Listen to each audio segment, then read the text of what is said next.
He didn't even look at her when he said it. Corwin Aldway stood at the head of the dining table in his father's house, his house now, she supposed, and addressed the 12 people assembled for what had been billed as a transition dinner for the company's senior leadership. He gestured toward Sasha, his long-term girlfriend, who sat in the chair that Vesper had been quietly moving toward before Corwin's hand appeared at the back of it, steering Sasha into the seat instead. Vesper's here as part of a contractual obligation, he said. Not to Vesper, to the room. I want everyone to be clear about that. Nothing about this arrangement should be interpreted as anything other than what it is. 12 people held their breath. Vesper was still standing. She had her hand on the back of the nearest empty chair, 2 seats down from where she was supposed to be. She picked up her water glass from the place setting in front of her, moved the glass with her, and settled into the empty seat without any change in expression. The retired VP of Aldway Group, a white-haired man named Aldous who'd known Corwin's father for 30 years, watched her from across the table. Something moved in his face. Not pity. Something older than pity. Vesper picked up her fork and asked the woman next to her how the drive from Westport had been. If someone introduced you to a room full of strangers like you were a line item in a contract, what would you do? Would you argue, cry, excuse yourself? Or would you stay at that table and make every person in it wonder who exactly had just made a mistake? Hit that like and let me know in the comments where you're watching from, because this story is for every woman who's ever been told she doesn't matter in a room where she was the most important person there. Stay with me, because what happens in the weeks after that dinner changes everything. Walter Aldway died on a Tuesday in early October, when the Connecticut hills had gone orange and red and the air smelled like apples from the orchards that had been part of the family estate for 60 years. He died in the study where he'd built his company from a single regional property firm into what Aldway Group had become.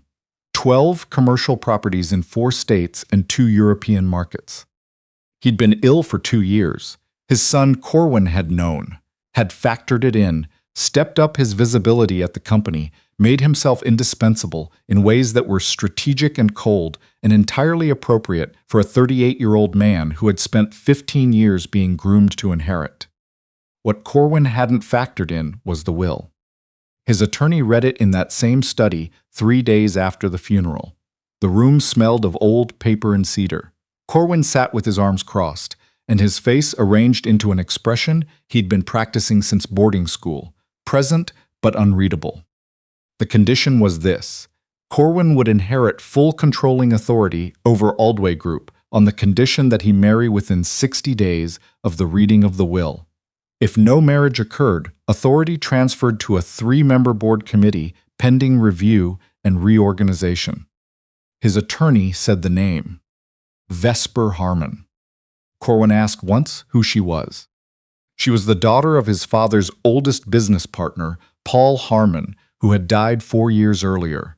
Walter had been close to Paul in the way men of that generation were close. Decades of shared projects, handshake agreements, the occasional fishing trip upstate. When Paul died, Walter had quietly made sure Paul's family was taken care of. Vesper had grown up knowing the Aldway name the way you know the name of a neighbor's house. Familiar, present, not quite yours. She was 32 years old. She ran a small café and bakery on the main street of Millbrook, the town 20 minutes from the Aldway estate.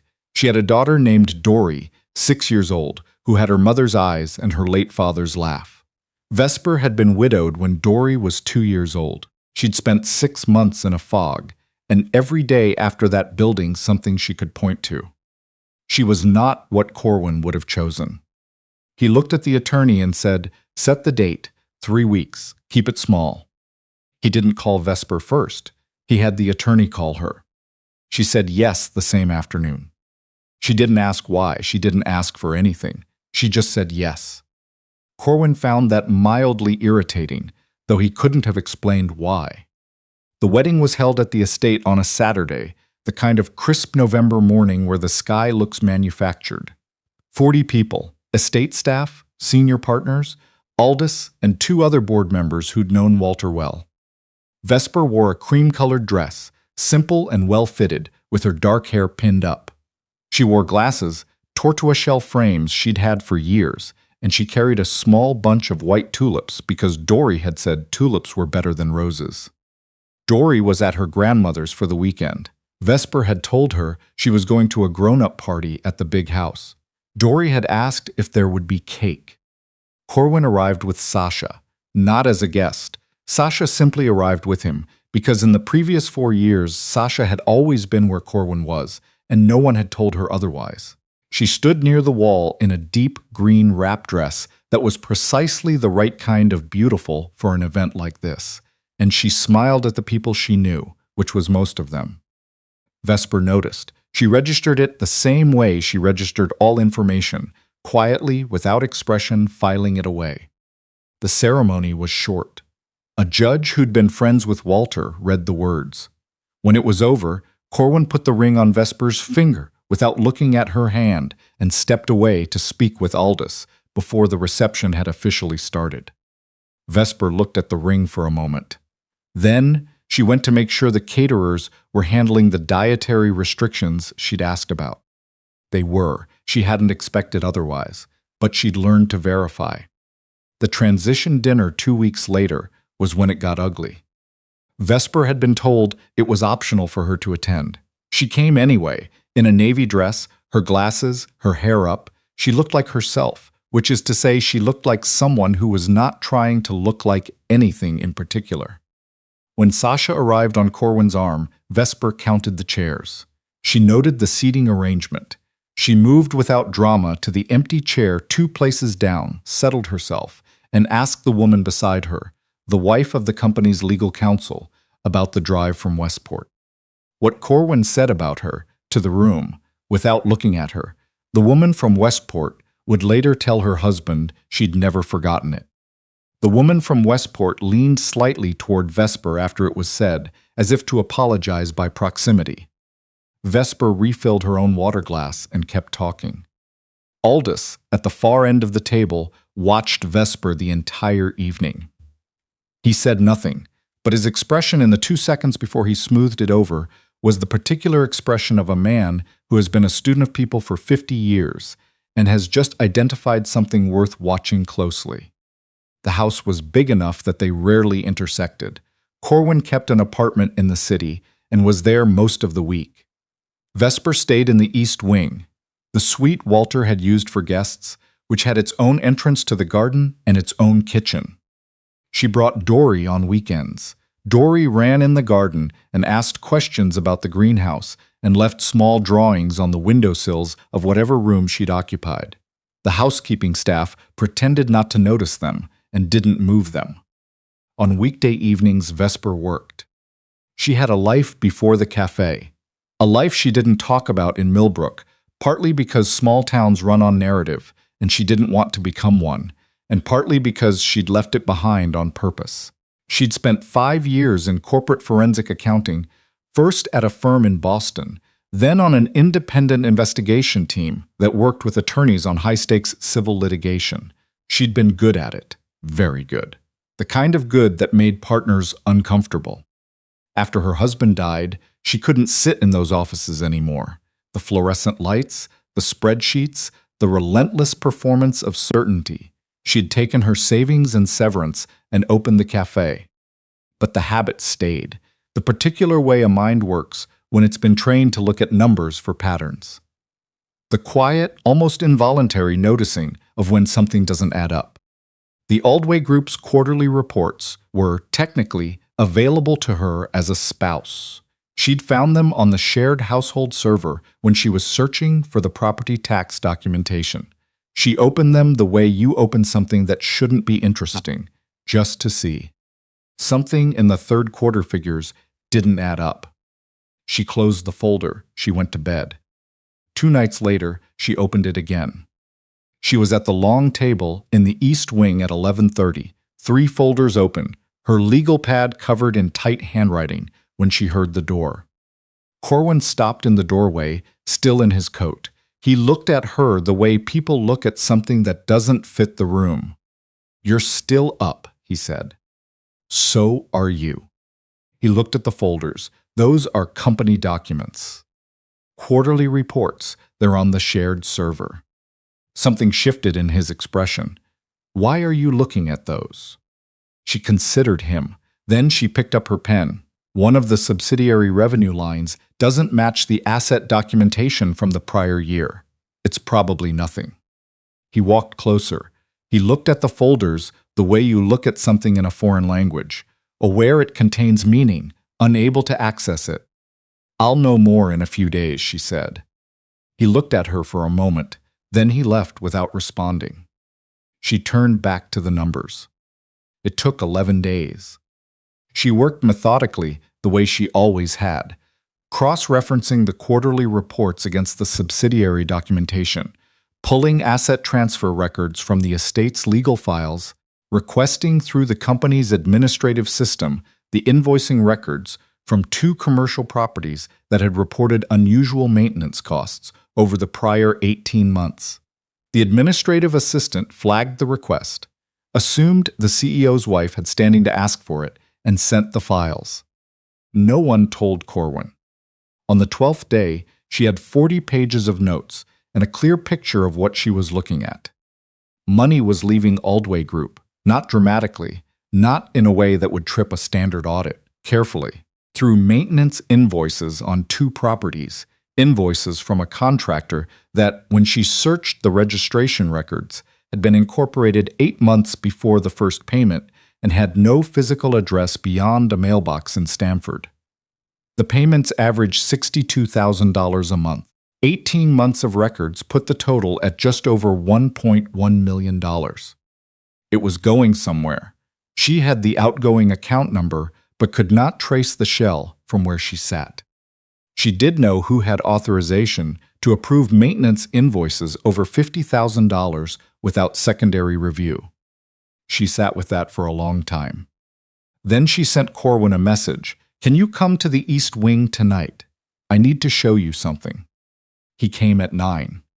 She turned the legal pad toward him without preamble. He read it standing up. He was a fast reader. She'd clocked that before. And he read with complete stillness, the way people read things they're afraid of. By the second page, she heard his breathing change. He set the pad down. You found this in the quarterly reports. The reports gave me the thread. The invoice records confirmed it. And you've been working on this for 11 days. He looked at the pad again, at the organized stack of printed invoices with her margin annotations. He looked at the authorization signature on the top invoice. He stopped. Yes, she said before he could ask. He sat down. He'd never sat at her table before. Sasha Crane had been with Aldway Group for 6 years, first as a financial analyst, then as CFO. She'd been with Corwin personally for 4 of those years. She had access to every financial system in the company. She was by every visible measure the person Corwin trusted most. This could be a billing error, he said, not because he believed it, because he needed a moment. It could be, Vesper said, but a billing error doesn't incorporate a shell company 8 months before the payments start. He looked at the ceiling, then at her. Why didn't you come to me earlier? I didn't have anything worth bringing you. Suspicion isn't evidence. He held her gaze. Something in his face she hadn't seen before, not the cold authority he wore in public, not the dismissiveness he'd aimed at her specifically, something rawer. The expression of a man learning very quickly that he has been wrong about something that matters. What do you need? He said. The destination account. I have the outgoing number, but I can't trace the shell from here. You need someone with subpoena access or a forensic accountant with the right database subscriptions. I know someone outside the company. Use them. Don't use the regular channels. She met his eyes. If Sasha knows you're looking. She'll move the money, he said it quietly. And we'll have the pattern, but not the proof. He looked at the papers between them. The word we had entered the room somewhere in the last 10 minutes without either of them saying it, and both of them noticed. 3, maybe 4 days, he said. He stood up. He looked at the 40 pages of her handwriting, the organized files, the annotations. He picked up the legal pad and read the first page one more time, put it down. "I owe you an explanation," he said, "for the dinner, what I said in front of those people." He didn't break eye contact. It was unnecessary. She didn't tell him it was fine. She didn't minimize it. "No," she said, "it wasn't." He held her gaze. Then he nodded once, the particular nod of a man absorbing something he can't undo and isn't going to pretend otherwise. "I'll be in touch when I have the account information," he said. He left. She sat in the quiet room after. Dory's drawing of a cat was still on the windowsill from the weekend. Vesper looked at it for a moment, then turned back to her notes. It took 4 days. On the morning of the 5th, Corwin knocked on the east wing door at 7 a.m. and laid a single printed page on the table in front of her. The destination account was registered to a Delaware holding company. The beneficial owner, buried under one layer of a trust arrangement, was listed under both Sasha's name and the name of a private equity investor named Prescott Hale, who had been making quiet inquiries into Aldway Group for 2 years with the apparent goal of acquiring a controlling stake at a discount. Vesper read the page twice. She put it down. She wasn't skimming for herself, she said. She was positioning for an acquisition. Corwin said it the way you say something that has rearranged the last 4 years in your memory. Flatly, because there's no other way to say it. She needed the company to look less profitable than it is. Create pressure on the board for a sale. Prescott buys in at a suppressed valuation. She gets her cut. And you would have been pushed out. Or bought out at a fraction. He moved to the window. 4 years. Vesper didn't say she was sorry. He wasn't telling it in a way that asked for that. "We have 48 hours, she said. "The board's quarterly meeting is day after tomorrow. If you can get an emergency session called before then, Aldous can co-call it with me." He turned around. His signature carries weight. "He'll need to see what we have. I'll bring him everything tonight." He looked at her. "Vesper, you could have. The will required a marriage, not a forensic audit. You could have sat in this wing and waited the 60 days out and gone back to your café. I know. Why didn't you?"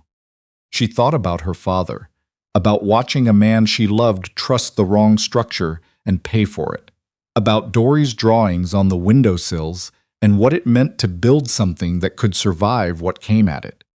"Because someone should," she said, "and because I knew I could."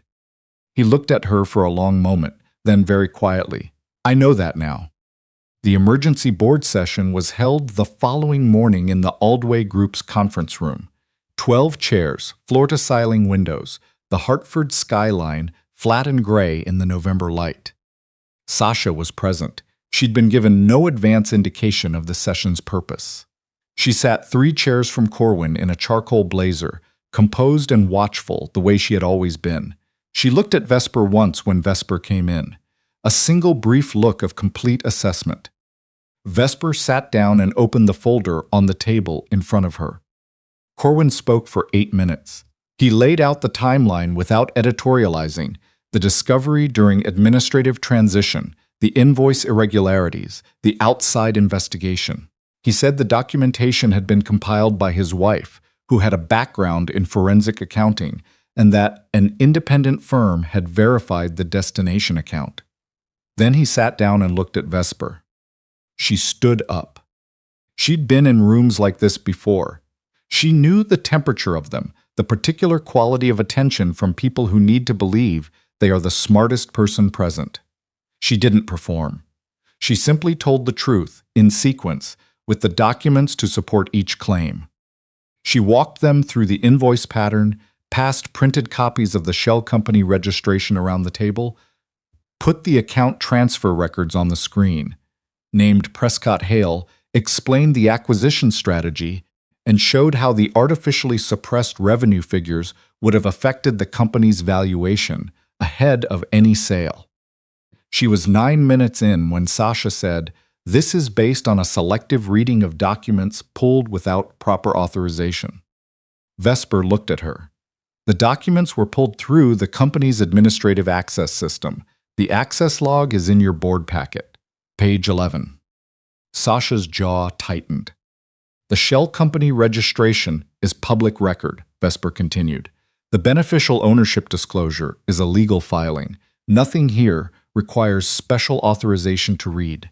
She looked at the table. What it required was someone taking the time to look. One of the board members, a woman named Bev, who'd been with the company since Walter's time, was reading page 11. She looked up at Sasha. Sasha looked at Corwin. What happened in his face in that moment was not performance. It was the stillness of a man who has run every available calculation and arrived at the only answer the numbers will support. He said her name once, just Sasha. She stood up.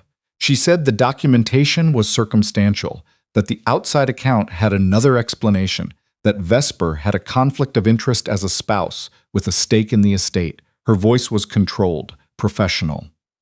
The voice of a woman who had been preparing for exactly this kind of challenge. Vesper let her finish. Then she slid one more page to the center of the table.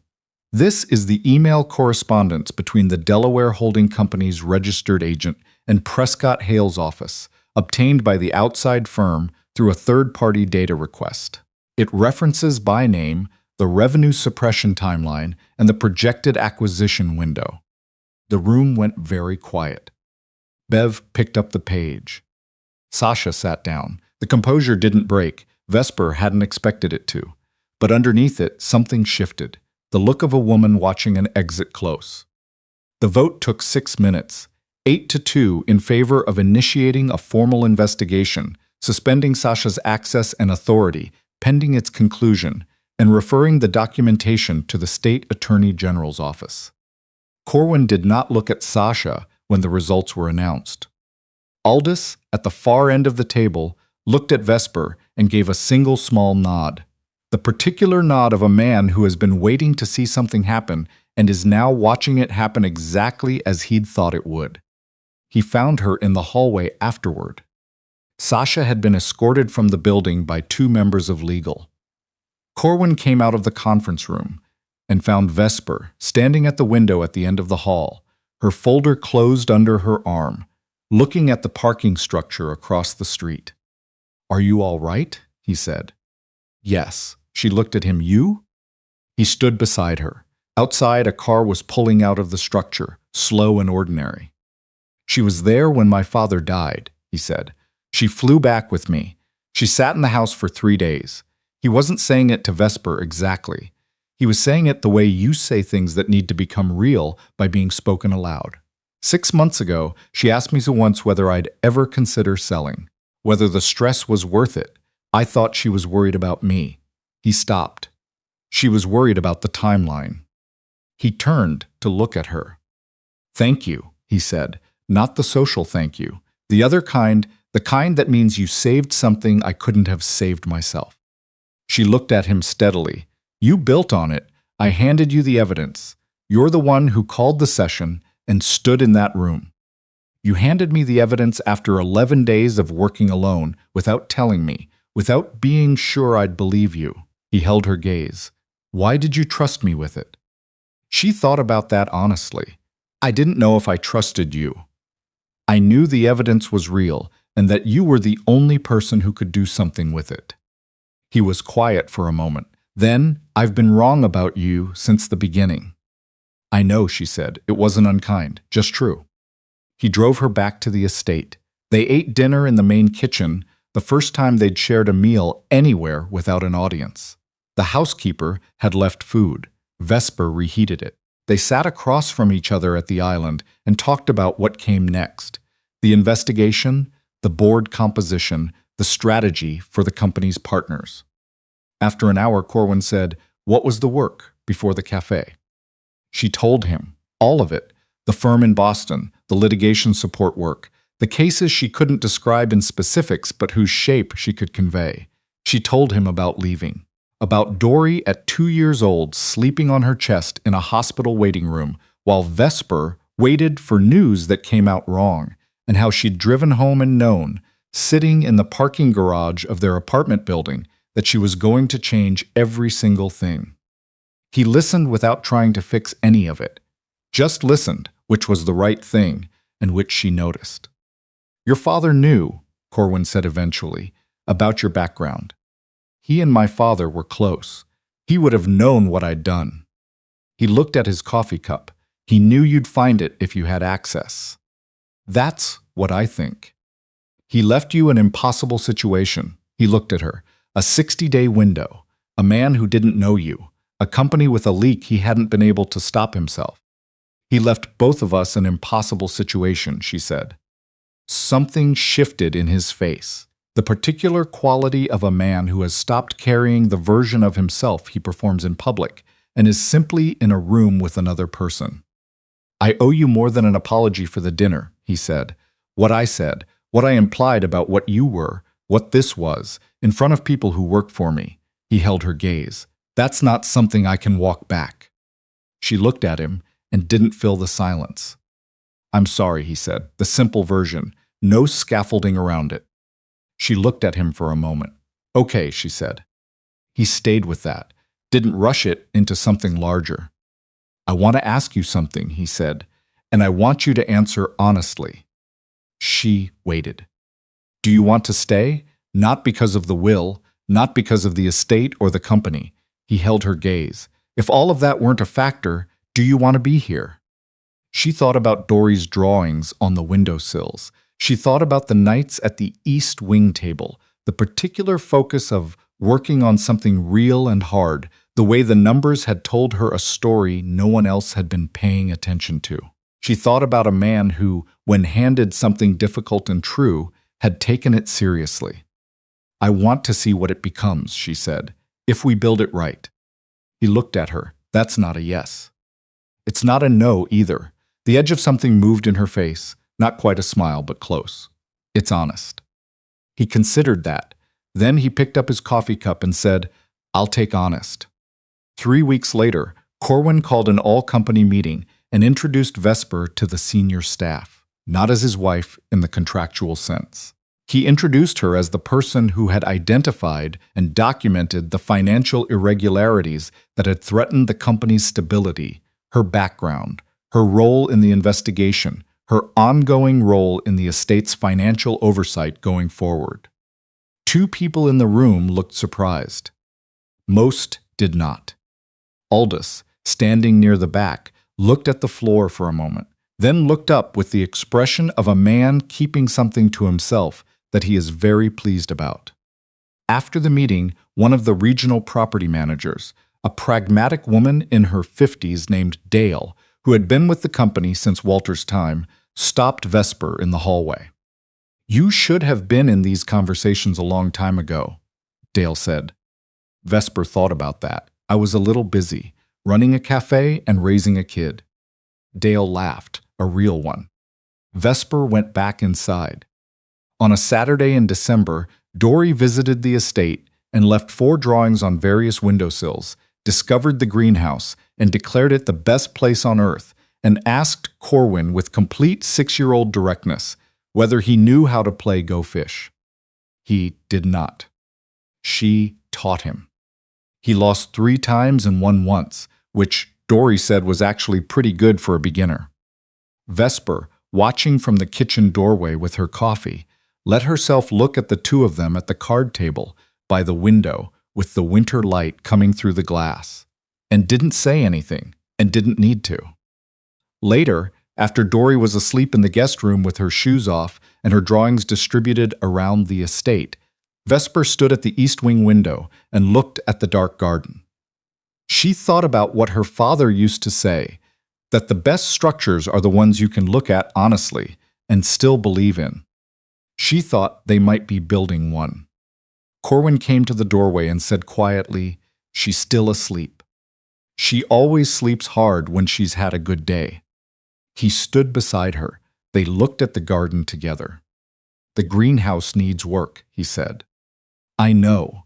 Dory's already planning what she wants to grow in it." She said tomatoes, only the kind that are actually sweet. She was very specific. She's always been specific.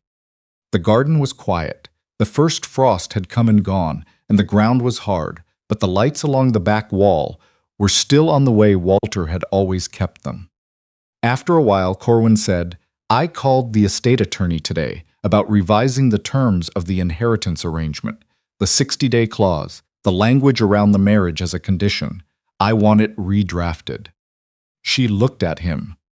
Not dissolved, he said, redrafted, so it reflects an actual partnership instead of a transaction. She held his gaze. I thought you should know, he said.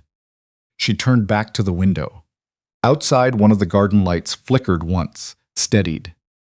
Okay, she said. And in the quiet room, with her daughter asleep down the hall and her legal pad still open on the table behind her, Vesper allowed herself to believe, quietly, without ceremony, that something worth keeping had started.